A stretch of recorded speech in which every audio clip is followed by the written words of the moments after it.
كتير أحياناً بتصير معنا إنه حدا يسمعنا تعليق مزعج أو يحكي معنا بعصبية أو بطريقة غريبة، أو مثلاً يكذب علينا، أو نحس إنه هذا الشخص عم يتجاهلنا، ووقتها منبلش نفكر بيننا وبين حالنا: يا ترى أنا ضايقته بشي؟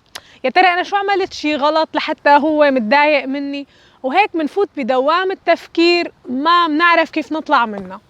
ليش ما لازم ناخد الأمور على محمل شخصي؟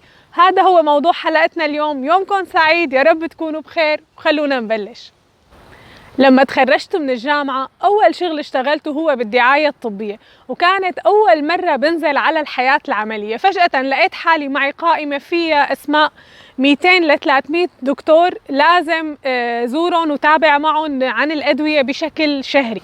وطبعا كخريجة جديدة كان تحدي كتير كبير إني أتعامل مع هذا العدد من الأشخاص اللي هن بيمثلوا كل أنماط الشخصيات اللي ممكن نواجهها بالمجتمع.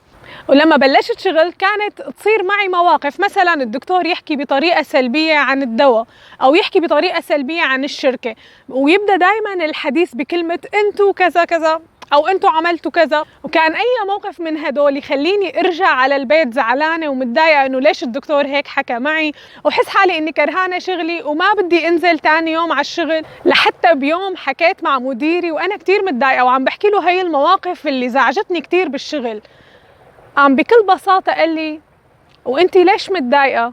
انتي شو دخلك بكل هالحكي؟ وهيك فجأة وعيت على فكرة ولا مرة خطرت على بالي من قبل، انه عن جد انا شو دخلني؟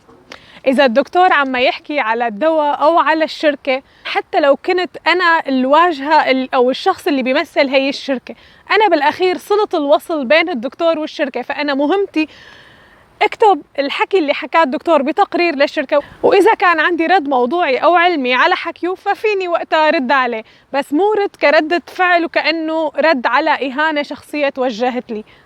ولما وصلت لهي القناعة صدقوني هي الفكرة كانت نقطة تغيير، نقطة تحول، مو بس بحياتي المهنية كمان بحياتي الشخصية.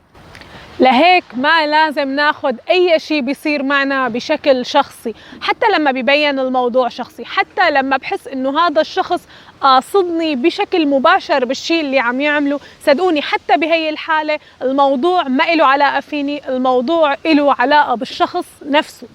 هلأ أكيد إنه ندرب حالنا على هاي النقطة هو تحدي كبير، هو شيء ما سهل أبداً، بس لازم نشتغل على هالموضوع لأنه عن جد بيستاهل. لما بسمح لأي شخص إذا حكى رأي أو تصرف مزعج إنه يستفزني ويضايقني، ما بتوافقوني إنه هي قوة كتير كبيرة عم بعطيها لهذا الشخص ليسيطر على حالتي الذهنية والنفسية؟ طيب كيف بنقدر ندرب حالنا على هذا الشيء؟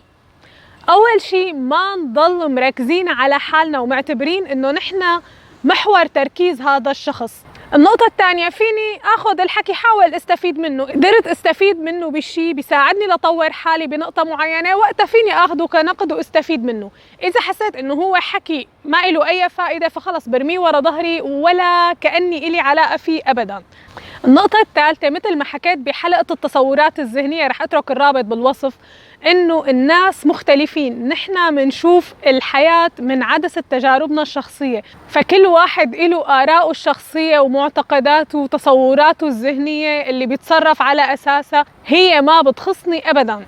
إذا كنا لسه عم نحس إنه عم نتأثر وحساسيتنا عالية وفي حوالينا أشخاص عم يأذونا بكلامهم وتصرفاتهم، فبنقدر نحط حدود لهي العلاقات ونحمي حالنا من أي أفكار أو كلام سلبي حوالينا. ما لنا مضطرين نعطي هي المساحة بعقلنا وبعواطفنا لأي شخص سلبي.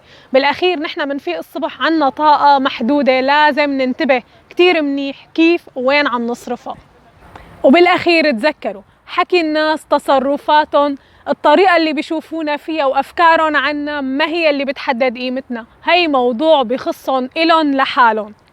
وآخر شيء لا تنسوا تعملوا اشتراك بالقناة إذا لسه لهلأ ما اشتركتوا، وفعلوا زر الجرس ليوصلكم إشعار كل ما نزلت حلقة جديدة، وإن شاء الله تضلوا بخير دائما. باي باي.